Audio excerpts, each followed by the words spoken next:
Viewers, JOB here.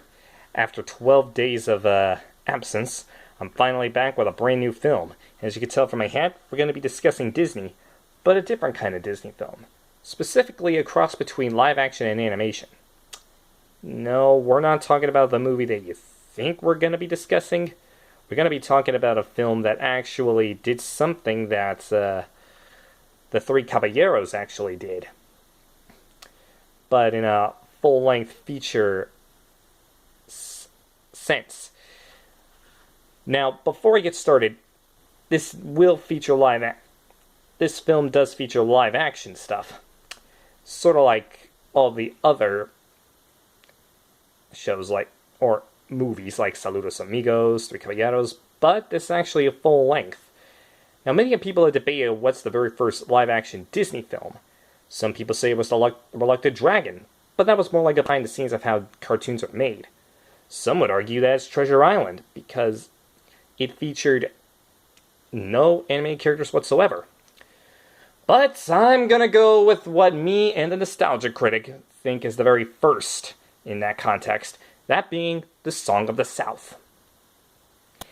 Yeah, for some of you out there who know the history of Song of the South, I can just feel all the teeth, fists, and butts in the world cringing just when I say the name of the film.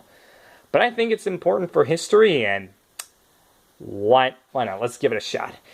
You see, the film takes place in the 1800s, after the Civil War, during the Reconstruction period. And it takes place in Georgia, so I think for some of you American historians who know what I mean when I say this film takes place in the 1800s, like the mid-1800s, and takes place in Georgia, then you probably know what I'm talking about. But anyway, the film focuses on the live-action characters, mostly. But the reason I'm going to be talking about this is for one reason. That reason being the animated segments that are in the film. Now, the animated segments are told by Uncle Remus, played by James Baskett. Gotta say, he's a pretty lovable guy. His stories focus around three main characters: Brer Rabbit, Brer Fox, and Brer Bear, and all the other characters that inhabit the forest.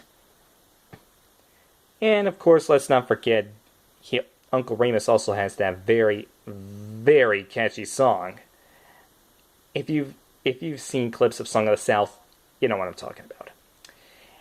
Anyway, when I said that this film was pretty much like Roger Rabbit in a context, I mean it.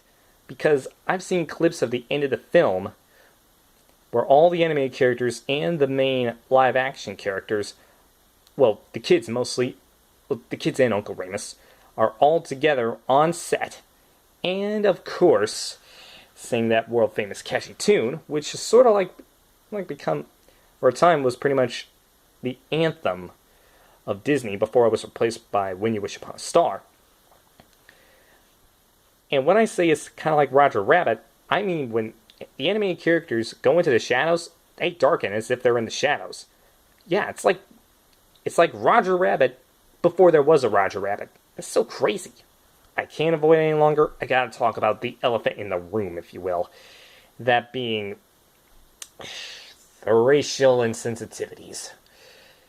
You see, this does take place in a time when slavery was still a thing.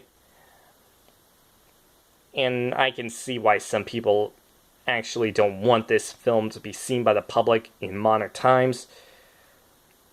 But it's part of history, and I don't think it should be ignored. I mean, Disney can just cut some of the stuff, some of the racial stuff, out of the film. Like, say, one particular scene where that deals with tar.